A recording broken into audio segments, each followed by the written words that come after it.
assim, a gente vai trabalhar com os agentes. Eu achei desafiador porque assim, eu achei ousado demais o projeto, falar assim, nós vamos formar todos os 100% dos agentes comunitários do país. Eu falei, 100%? Ela é 100% dos agentes e técnicos das equipes de PSF. Falei, vocês estão querendo uma meta muito ousada, né? E no Tocantins, aí nós fizemos assim uma prévia, né, de quanto que seria. Eu falei, mas será que a gente vai conseguir? E principalmente pela metodologia, né, que a metodologias ativas, ela é desafiadora. E ela mexe muito com as reservas, né, com o preconceito que você já tem de tudo, né, que você já sabe como é que faz, como é que não faz, o modelo tradicional da aprendizagem. E quando eu fiz o curso no Sírio, de gestão da clínica, foi nessa metodologia. E eu achei assim, que eu falei, meu Deus, parece que não estou aprendendo nada, parece que não cresce, parece que nada entra dentro da minha cabeça. E eu achava aquilo assim, muito engenhoso, né? Aí quando ela disse para mim que essa seria a metodologia, eu falei assim, agora eu quero ver eu coordenando o curso deles, como é que vai ser. Porque eu fui como aluna, né, da metodologia. Aí agora vamos ver na coordenação. Foi um aprendizado muito grande. Teve momentos assim que eu falava, meu Deus, não vai dar certo. Porque eu via aqui na escola logo as primeiras turmas, né, para você ter ideia, teve uma turma que nós entramos, tinha as duas tutoras, elas em sala de aula, e aí sempre, o que você acha, qual é o seu pensamento, né, como você vê? Aí umas alunas viraram para essas duas tutoras e falaram assim, sim, vocês estão aqui para fazer o quê?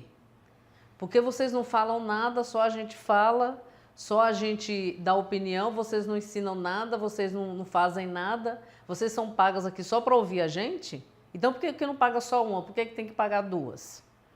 Aí no intervalo, né, eu fui na sala. Aí uma das tutoras falou assim, não, a metodologia prevê que são duas pessoas, justamente para a gente ter a capacidade de ouvir vocês com qualidade. Aí começaram toda uma discussão dentro de sala de aula, né? Aí no último dia eu fui novamente na sala de aula. Aí esses mesmos alunos que questionaram falaram, não, realmente a metodologia ela faz com que você faça um olhar para dentro de você mesmo, né? Como é que eu me vejo nisso? Como é que eu me componho nesse cenário todo? E o processo de aprendizagem com esse tema, ele é muito profundo. E teve uma experiência que também aqui na escola, que aqui em Palmas nós concentramos as aulas todas aqui na escola. De Palmas foram aqui na escola, todas. Que era justamente para ter esse vínculo com a escola, né? Que o curso, na verdade, era um curso da escola. Ele não era gerenciado, né, a equipe pedagógica e nem financeira da escola, mas era um curso da escola. E ele foi todo ministrado aqui. E em uma dessas aulas teve uma senhora e a gente participava, que eu estava aqui dentro da escola e a sala de aula aqui, né? E ela começou a debater o primeiro dia, e no segundo encontro, que as meninas começaram a passar o filme O Bicho de Sete Cabeças, ela entrou em crise, ela começou a chorar desesperadamente dentro de sala de aula, de chorar, e ela era a líder dentro da sala. Aí a sala toda se perdeu, né? E aí uma das tutoras, a psicóloga, falou assim, pediu a outra para segurar a sala e ela foi conversar. Aí ela foi se acalmando, aí no final do dia ela resolveu falar por que ela tinha tido aquela crise. Aí ela disse porque ela se lembrou muito do filho dela, que ela tinha perdido o diálogo com o filho e ela não estava conseguindo fazer o caminho de volta para reconquistar o filho dela. E ela estava perdendo o filho para as drogas. Aí quando foi no outro encontro, ela pegou e falou que naquele dia que ela chegou em casa, ela chamou ele para conversar e ele resistente, que não queria saber de conversa e tal. E aí um colega foi e chamou ele na porta. Ele falou, não, eu não posso, eu estou conversando com a minha mãe. Aí ela chorou contando, né? E ela falou assim, eu consegui restabelecer o diálogo com meu filho, né? E eu sei que eu vou ganhá-lo de volta. Eu vou tirar ele do crack, né, de volta com o diálogo, porque eu tinha perdido o diálogo. E o filme, ela disse que quando começou a ver o filme tocou tão fortemente nela que ela desabou, que ela estava dando aquela capa de que sou forte, de que eu consigo, e de repente ela viu que não era nada disso. O fato de ter uma coordenação pertencente ao quadro da escola é importantíssimo, porque você termina envolvendo não só a parte pedagógica, mas a parte de sustentação de toda a escola, né? A escola ela foi parceira na seção de toda a estrutura física, de material, que no início a gente não tinha material do tutor, a escola forneceu tudo, né? A importância que é quando a escola ela abraça o curso como seu. E o fato de estarmos aqui fisicamente, isso também fez grande diferença. Porque as 10 primeiras turmas de Palmas que aconteceram, aliás, todas as turmas de Palmas aconteceram aqui. E as primeiras que a gente fez como um piloto, para testar como é que seria a questão de material, de distribuição, de apoio logístico até, né, foi muito importante a presença física aqui dentro da escola. Né, e a gente pôde contar o tempo todo com o apoio da escola como toda, a estrutura toda da escola, ela foi colocada à disposição. E eu acho até que se não houvesse esse apoio da escola no curso, ele não teria o sucesso que teve, se não tivesse sido aqui. Muitos das várias reuniões que nós tivemos com os estados, eles pegavam os dados do Senes, e aqui nós fizemos a opção de não pegar pelo Senes, porque o Senes ele tem que ser atualizado quase que diariamente, e a gente sabe que o Senes eles não atualizam. Então, quando você pega e faz um planejamento em cima de uma fonte que você sabe que ela tem furo, então, com certeza, ela não vai chegar à meta. Então, nós fizemos a opção do contato direto com o município. A gente desenhamos as regiões, nós temos 8 regiões de saúde no estado. E o projeto ele fez um desenho de 6 regiões. Mas só que fizeram regiões muito grandes, muito extensas. Não dava, né? O pessoal, quando pensou, não conhecia o estado, não sabe como é que é esse caminhar dentro do estado. Nós temos uma extensão de 1.200 quilômetros de ponta a ponta do estado. É muito extenso. Eu falei, não, esse desenho não vai dar certo. Aí fizemos um novo desenho, e aí quando juntamos os municípios e formamos as várias turmas por região, aí falamos assim, agora nós vamos entrar em contato com o município e vamos solicitar a lista dos agentes do próprio município. E foi nisso que a gente pegou e terminou superando a meta, porque o número de agentes inscritos ele era bem maior. Né? E teve aqui, por exemplo, Palmas, quando nós pegamos, eles estavam encerrando um processo de concurso público, e aí nós tivemos que aumentar em mais 4 turmas aqui na capital, porque eles tiveram vários agentes que tomaram posse no decorrer do curso. Então nós fizemos a primeira etapa com os que já existiam, que foram 400 agentes, e depois fizemos com mais 150 agentes. Os novos que entraram, nós ainda pegamos no decorrer do curso e formamos também. Não foi difícil, não. Nós fizemos, o primeiro contato foi pela CIB. Eu fui na CIB, apresentei o projeto, apresentei qual era a proposta do projeto, e depois eu fui em todas as CIR. São 8 regiões, nós temos 8 CIR. Fomos nas 8 CIR e apresentamos o projeto. Então, os municípios eles já tinham conhecimento. É claro que você encontra um ou outro gestor que fala, nunca ouvi falar. Né? Aí esse a gente fez contato por e-mail, contato por telefone. As apoiadoras foram cruciais nesse momento. Nós tivemos 3 apoiadoras por região. Aqui da ETSUS. A Cleide aqui da ETSUS, a Cirilúcia da CIR, que é a coordenadora da CIR, e a Núbia de Gurupi. Então, assim, elas tiveram, além de ter esse arranjo todo com os secretários, né, pela função que exerce, e a Núbia é do NEP, da região sul daqui. Então, fizemos todos esses contatos, e o contato era por telefone, a gente ligava várias vezes, em vários momentos, mandava informações incompletas, mas esse contato ele foi primordial. O NEP é Núcleo de Educação Permanente, Perfeito. no nosso hospital na região sul. Então, esse contato todo fez com que a gente pegasse um número total dos agentes atuando no estado naquele momento. O que a gente teve assim, muita articulação foi com o Colegiado de Saúde Mental, que uma das orientadoras do curso, ela é coordenadora estadual de saúde mental, a Esther. Então, dentro do colegiado, a gente conversava muito sobre a temática, sobre a questão do curso, mas esse contato com os municípios ele foi direto pela coordenação mesmo. A coordenação e as apoiadoras, a gente fazia esse link direto com os municípios. Um dos grandes problemas percebidos em sala de aula foi o conhecimento do sistema de como se desenhava a rede de atenção. Isso foi um grande problema que nós tivemos. Então, para sanar isso, a gente teve que fazer uma articulação muito grande com a atenção básica, que também eu tinha tutoras da atenção básica e da saúde mental, e a gente terminou fazendo um desenho dessa rede e apresentando em todas as aulas. A gente já tinha uma pessoa para vir para apresentar esse desenho. Porque os agentes falavam assim, tá, a gente identificou essa pessoa, acompanhamos, fizemos a escuta, e agora? A gente manda para onde?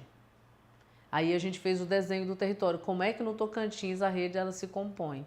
Então isso foi passado em todas as aulas, né? Nós fizemos, aí sempre vinha uma pessoa da atenção básica ou da saúde mental para expor o desenho dessa rede. E no final da nossa oficina também de avaliação, nós também fizemos um desenho igual os alunos fizeram em sala de aula do desenho do território, os tutores fizeram, ao final, um desenho de como se conformava a rede de saúde mental. Os orientadores, as duas, nós tivemos só duas aqui no estado, elas foram assim, estratégicas, né? Nós tivemos um momento, por exemplo, uma turma aqui em Palmas teve 2 tutores que logo no início a gente percebeu que eles não tinham domínio de sala de aula, muita dificuldade, né, para até se comportar dentro de sala de aula. E aí foi o momento que eu chamei uma das orientadoras, nós sentamos com esses 2 tutores, né, e conversamos. E aí eles falaram que não tinha nenhum acúmulo, não tinham conhecimento mesmo para estar em sala de aula. E aí ela acompanhou o restante das aulas dessa turma com esses 2 tutores. Depois ela fez uma nova avaliação, né? Então foi muito importante, até porque depois, em comum acordo com a coordenação nacional, né, com a Ana Letícia, com todo mundo, a gente resolveu tirar de sala de aula porque realmente não tinha o perfil para isso.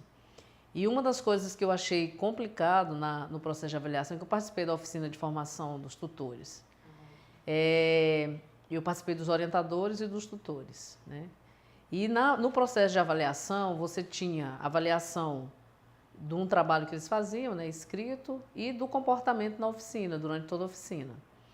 E dos tutores, a gente via nitidamente que tinha algumas pessoas que elas não tinham perfil. E naquele momento, que foi bem no início, no processo de seleção, a opção da coordenação pedagógica era não reprovar. Era todo mundo ter a oportunidade de estar em sala de aula. E nisso nós terminamos ficando com esses 2 tutores que na própria oficina foram avaliados que não tinham perfil. Mas como não tinha a possibilidade de não aproveitar, eles terminaram ficando e realmente foram complicados em sala de aula. Porque eles viram que em vários lugares, e principalmente aqui, nós tivemos problema com esses tutores, né? Aí nós tivemos que substituir, não tínhamos suplentes em número suficiente, aí passamos para um grupo, para outra formação que teve em São Paulo, que ainda estava indo em formação em alguns estados, né? E aí mandamos 2 pessoas para São Paulo que formaram e terminaram compondo a equipe. Nós ficamos no total com 30 tutores no início, aí com a saída desses 22, nós ficamos desses 2 ficamos com 28 e 2 orientadoras. As orientadoras ficavam baseadas aqui? Não, aqui em Palmas, as 2 em Palmas. E os tutores tinham de vários lugares. Nós tínhamos de Palmas, de Paraíso, de todas as regiões que foram previstas dentro do termo de referência. Mas eu percebi que elas tiveram dificuldade, que ao final, para os tutores serem certificados, eles tinham que ter o número de horas de participação na plataforma.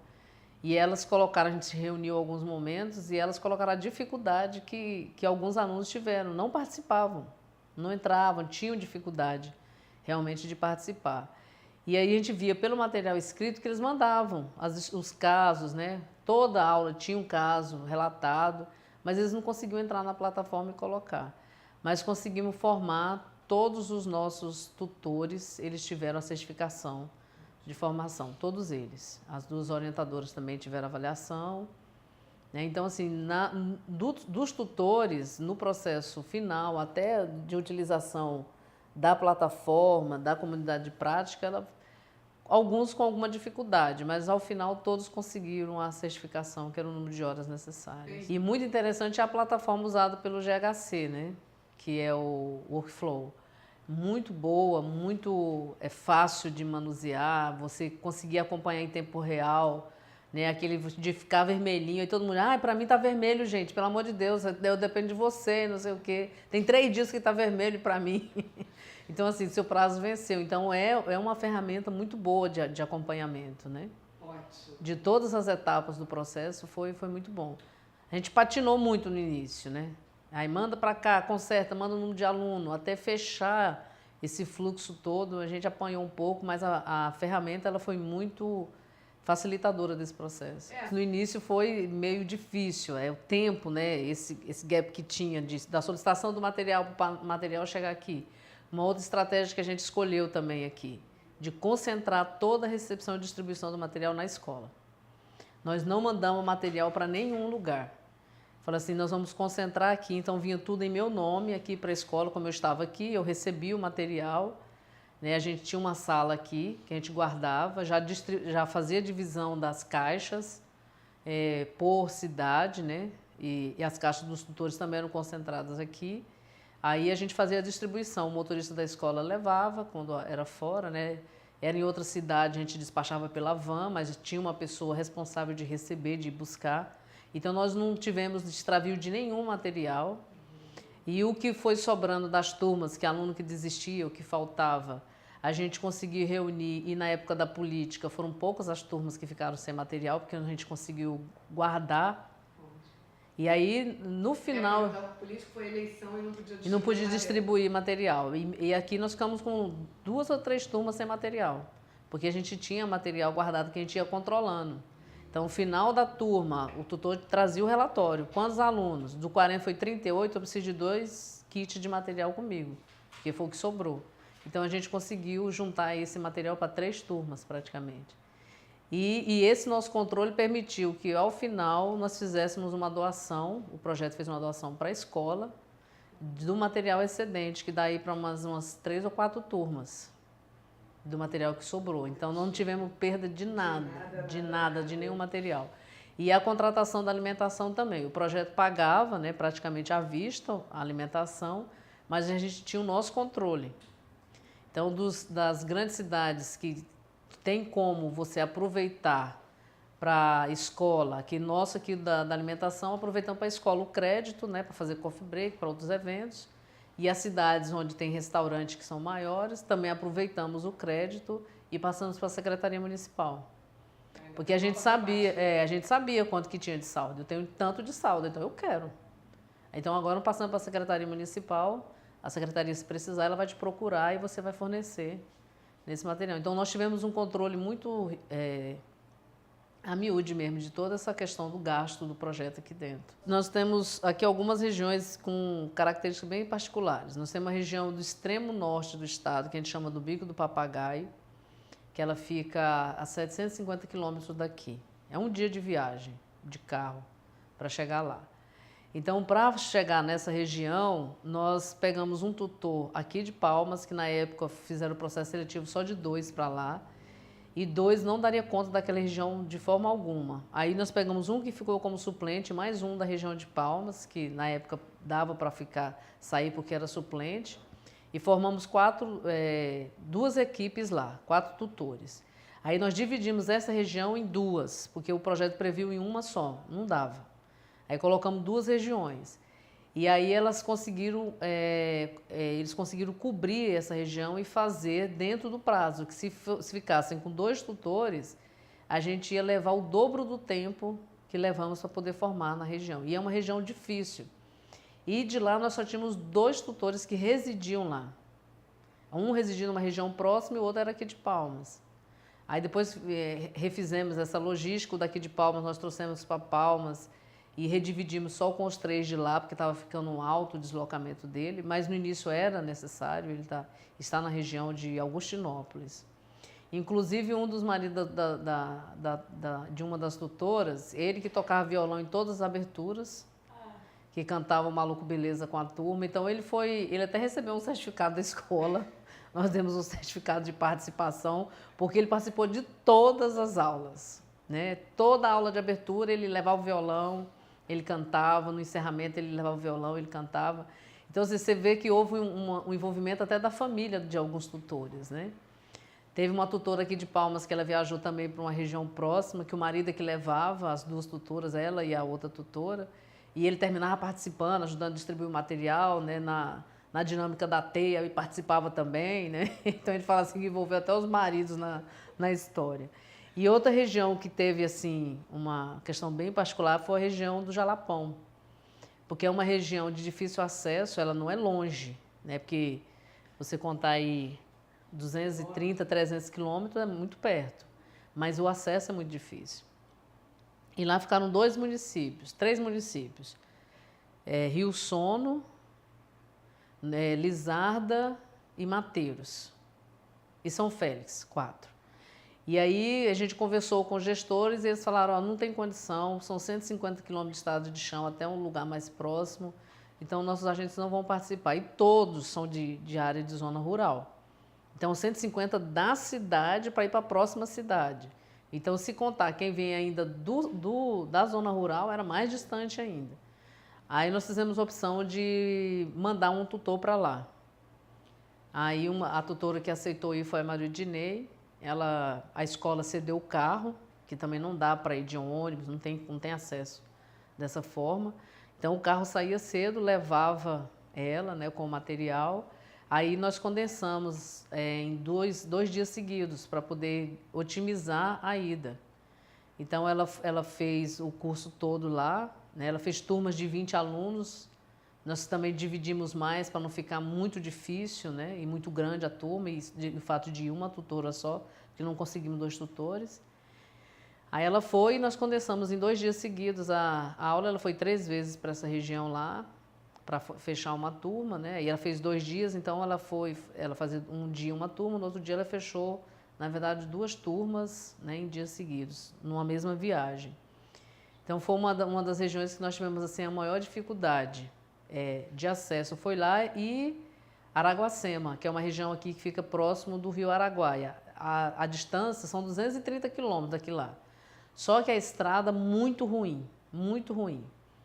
Aí as tutoras, eu não vou porque eu não vou com o meu carro, eu não vou de ônibus, que eu tenho que ir um dia antes. Aí mulher coloca aquele monte de dificuldade. Aí teve um tutor, o Joatan, ele falou, eu vou. Aí ele ia de van, saía daqui um dia antes, à noitinha, ele passava um pedaço da noite viajando, dormia, chegava lá, dormia. A Secretaria Municipal deu todo o suporte para ele lá. Então ele foi e assumiu. Foram as 2 regiões que nós tivemos assim dificuldade do dia a dia, né? Pela questão do acesso mesmo. Essa recomposição que a gente fez facilitou bastante, né? Aí, ao final, só teve um município que não tinha participado em nenhum momento e falou que não iria participar, que é um município que fica a uns 80 quilômetros daqui, Barrolândia. Aí, eu conversando com a Ana, falei, Ana, o secretário está resistente, não quer. Ela falou, tenta mais uma vez, né? E isso que eu queria lembrar da Ana Letícia. Ela é um doce. Eu falo assim que nós duas somos o oposto, completamente o oposto, né? Falei, eu acho que, Ana, por isso que a gente deu tão certo de trabalhar juntas, né? Porque você é completamente diferente. Ela consegue ver beleza em tudo, a Ana Letícia. É impressionante. Aí ela falou, Auri, tenta mais uma vez, quem sabe? O papel da macro foi importante. Importantíssimo. A Ana Letícia, assim, nos momentos que nós não tivemos grandes problemas, né? Ela fala assim, Tocantins não me dá problema. E sempre quando a gente entrava em contato, ela sempre tinha uma saída, ela sempre muito presente. E-mail, telefone, né? Sempre. E ela veio algumas vezes aqui, foi primordial, né? E aí esse município, eu fiz mais uma tentativa, né? Aí na última tentativa que eu liguei para eles, ele falou, não, eu vou fazer. Como é que você quer fazer? Falei, agora eu quero que você traga os seus alunos a Palmas. Porque você não aceitou quando estavam os tutores disponíveis para ir, agora é muito mais difícil, eu tenho que renegociar e terão que ser com os de Palmas. Então é mais difícil eles saírem daqui do que os seus alunos. Então você terá que trazer seus alunos aqui. Ele, não, tudo bem. Aí ele terminou trazendo os alunos aqui, que eu falei para ele que ia ser o único município dos 139 do estado que não ia participar do projeto. Ele falou, não, eu não vou ficar como o único município sem participar de jeito nenhum. Eu falei, pois é, no meu relatório eu vou ter que dizer que você foi o único município que não participou do 139. E você fica a 80 quilômetros de Palmas.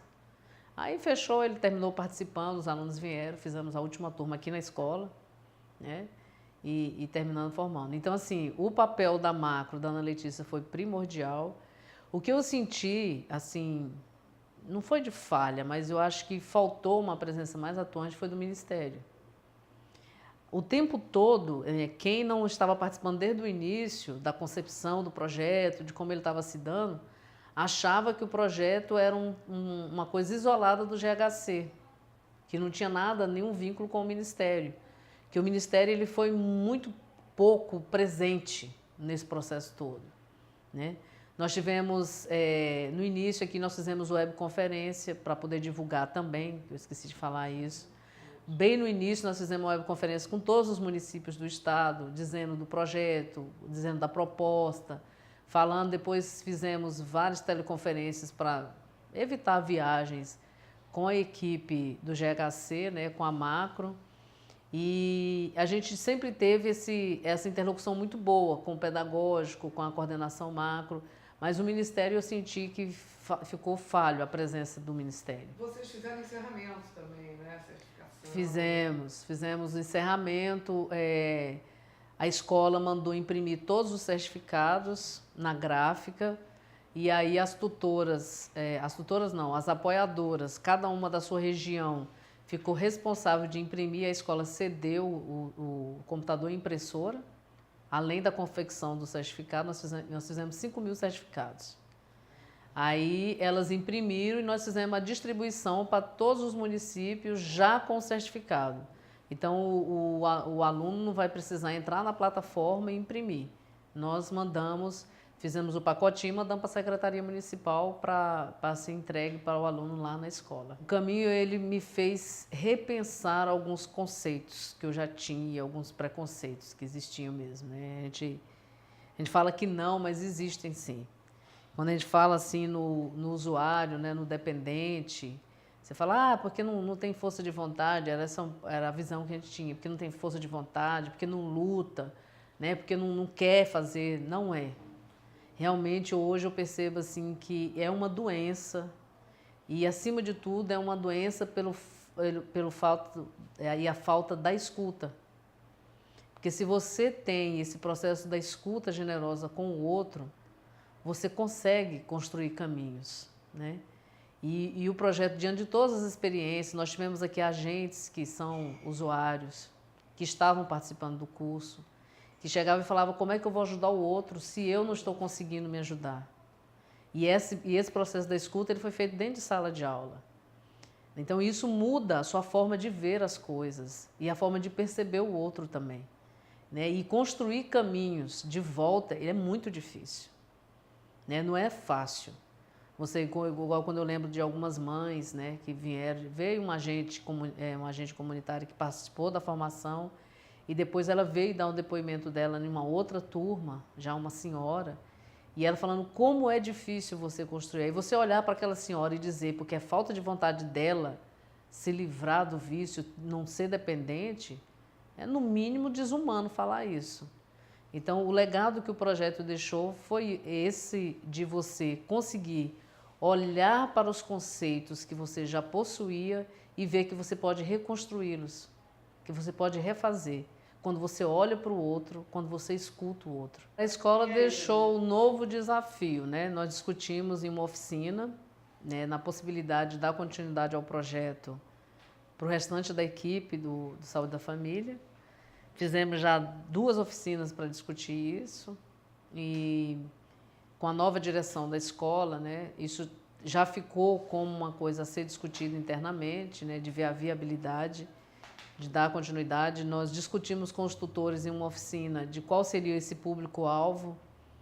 Né, no primeiro momento ficou definido que seriam os enfermeiros, depois não, tem o restante da equipe, tem os outros técnicos de enfermagem que precisariam, tem toda a equipe de nível superior que quer participar. Nós tivemos uma situação em Gurupi muito interessante. O médico, a enfermeira e a equipe ampliada do PSF, do NASF, entraram dentro de sala de aula e falaram que não iam sair. Que queriam saber o que é isso que os agentes estavam estudando, que estava mudando toda a concepção e o comportamento deles dentro da unidade. Que eles não iam sair, não, que eles queriam saber o que era, que eles queriam também formar. Aí foi uma luta para a tutora explicar que não era para médico, não era para enfermeira, era voltado para agente, para técnico, que não dava naquele momento para eles participarem. Então foi um processo longo mesmo de conversa, de convencimento para eles saírem de sala de aula. Até para não constranger os agentes que estavam em sala, né? E aí os agentes também eles colocaram ao final, sim, e agora, e o restante da equipe? Que a gente já viu, e o restante da equipe? Como é que vai fazer? Então a escola tem essa proposta de dar continuidade ao projeto, né? Agora vai ver a questão de viabilidade financeira, né?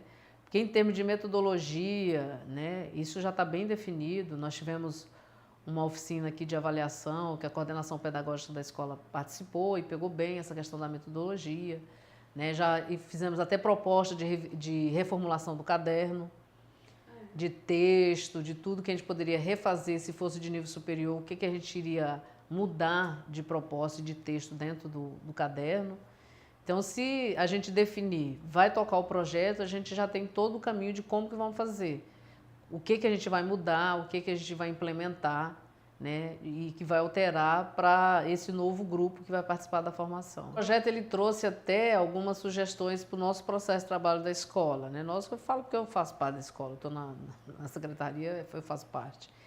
E os cursos, a gente começou a trabalhar, o formato deles também é diferente. A gente começou a pensar, e se tivesse um coordenador dos cursos que a escola faz, né? E se tivesse alguém, um apoiador, né? Teve nomes diferentes, mas a lógica que o projeto utilizou, que foi de orientador, tutor, um coordenador, a escola absorveu isso no processo de organização dos cursos, né? Que a gente faz muito curso aqui na escola em parceria com outras instituições de formação, que o nosso mais é nível médio, né? E para nível superior a gente tem parceria com outras instituições. Então, dentro desse modelo do projeto, a gente terminou incorporando algumas coisas para os cursos oferecidos pela escola. Do mais, foi uma grande satisfação participar um ano desse projeto, né? Todo dia era uma coisa nova, a gente falava assim, dá para a gente escrever um livro. Se a gente for olhar, dá para escrever um livro. Por que não? Sobre alimentação, a gente reclamando, e menino, era muito interessante. Todo dia era assim, a escola está bombando com os agentes. A gente falava assim, que teve dia da gente ter aqui 120 alunos aqui dentro da escola, rodando aqui dentro desse espaço. Então se tornou um ambiente escolar mesmo. A escola voltou a ser escola de verdade. Que 120 pessoas andando aqui dentro o dia todo. Então foi muito interessante, foi de dar à escola esse ar de escola mesmo. Né? Que a gente tem sempre cursos mais esporádicos, é uma turma só. E no projeto não, a gente conseguiu movimentar aqui de 120 a 150 pessoas durante um dia aqui dentro da escola. Então voltou a ter todo aquele ambiente escolar mesmo. Foi muito gratificante participar do projeto.